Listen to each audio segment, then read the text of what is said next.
मैं उन्हें पापा क्यों बोलूं? वो मेरे पापा नहीं है। आंटी मुझे बिल्कुल भी अच्छी नहीं लगती।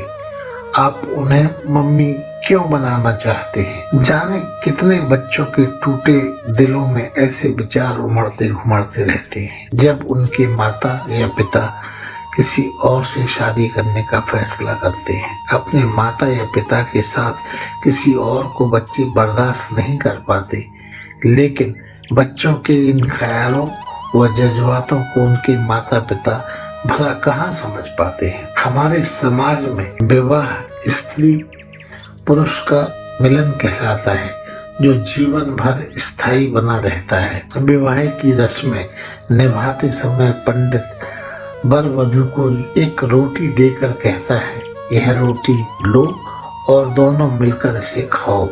खाने के बाद एक दूसरे का हाथ पकड़कर जीवन भर साथ निभाने की प्रतिज्ञा करो। शादी के दौरान दिए जाने वाले 7 वचन इसी परंपरा का हिस्सा होते हैं। जरा सोचिए, ऐसे 7 वचनों के निर्वाह से क्या जीवन भर का साथ सुनिश्चित हो पाता है? माँ बाप ने ऐसे 7 वचन अपनी पहली शादी पर भी लिए होंगे, पर क्या अंजाम हुआ उसका? अरे वह बेटा कितना अभागा होगा जो अपनी जन्मदात्री माँ को सुहाग के जोड़े में देखता है, वह भी किसी ऐसे पुरुष के साथ जो उसका पिता नहीं है। असल में माँ ने उसके पिता को छोड़कर किसी दूसरे पुरुष से विवाह रचा लिया। उस पुत्र की यह पीड़ा केवल उसी की नहीं, बल्कि देश काल की सीमाओं से परे सभी समाज के बच्चों की पीड़ा है। माना कि आज के आधुनिक दौर में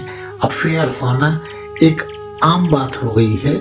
इसके लिए संदेह नहीं कि अफेयर होना उन परिस्थितियों का संकेत होता है जब कहीं न कहीं आपके वैवाहिक जीवन में ठहराव या नीरसता सी आ जाती है।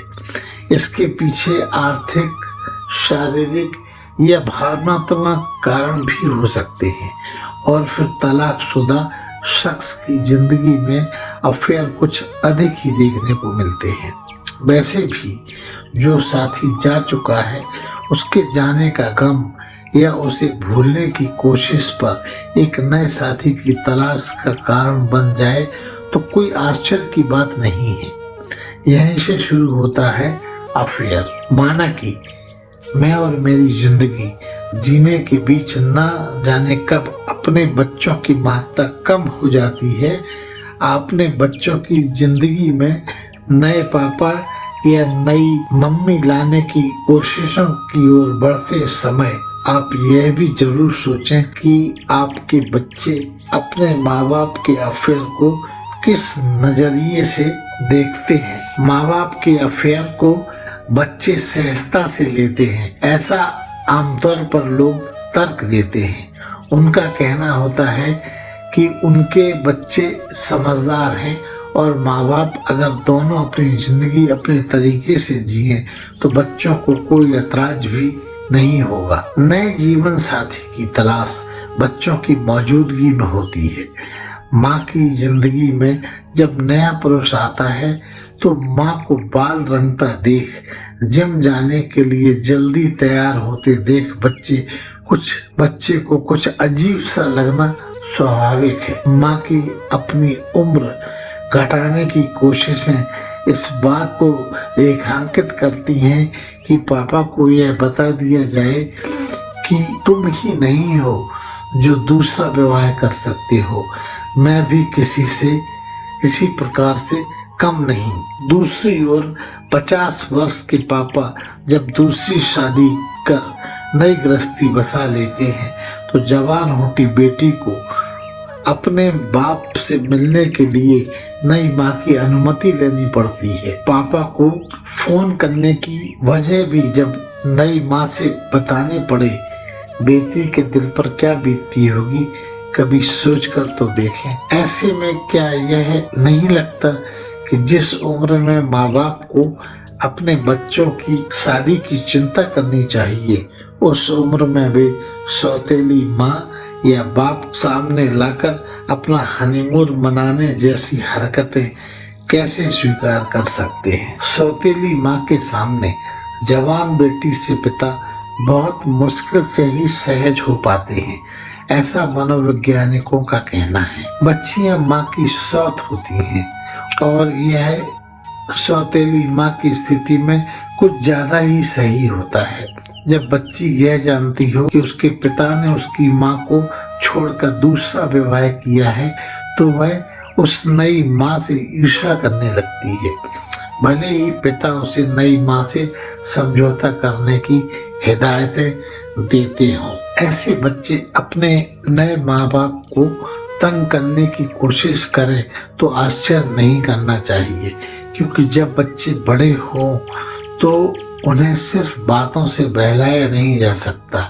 ऐसे बच्चे अक्सर दुनियादारी सीख चुके होते हैं। यह सच है कि जब शादी गलत व्यक्तियों से हो जाती है तो अक्सर शादी टूटने की नौबत भी आ जाती है, पर क्या एक बार टूटी यह शादी दूसरी बार सार्थक या सही हो जाती है? माना कि माँ बाप को दोबारा शादी करने का अधिकार है, माना कि जिंदगी एक ही बार मिलती है और उसे अपनी मर्जी से जीने का हक सभी को मिलना ही चाहिए, पर कुछ एक अधिकार गंभीर होते हैं, उनसे वंचित रहना ही बेहतर होता है। इसी में सभी की भलाई है। अफेयर रखने वाले स्त्री पुरुष यह कहते जरूर मिल जाते हैं कि मेरी जिंदगी है, क्या मैं अपने हिसाब से जी नहीं सकता? लेकिन कई बार अपनी जिंदगी को अपने तरीके से जीने के फैसले काफी जटिल हो जाते हैं। पति पत्नी का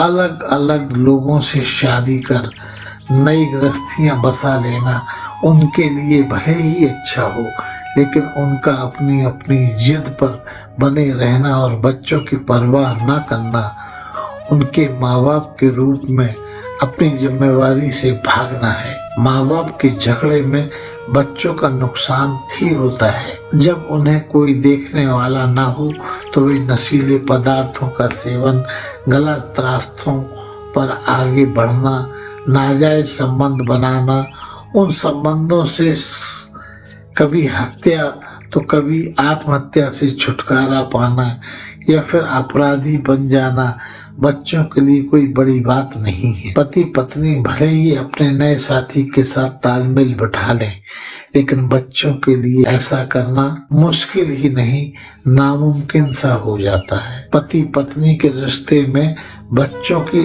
उपस्थिति के बाद हर कदम सोच समझकर आगे बढ़ाने की जरूरत होती है। फिर तलाकशुदा पेरेंट्स के बच्चे जिस अभिभावक के साथ रह रहे होते हैं वही उनके लिए माँ बाप होते हैं और उन्हें भी किसी और के साथ शायद ही बांटना पसंद। अरे हाँ, इस चैनल को लाइक और सब्सक्राइब करना ना भूलें। देखते रहिए बंजारा बीट्स।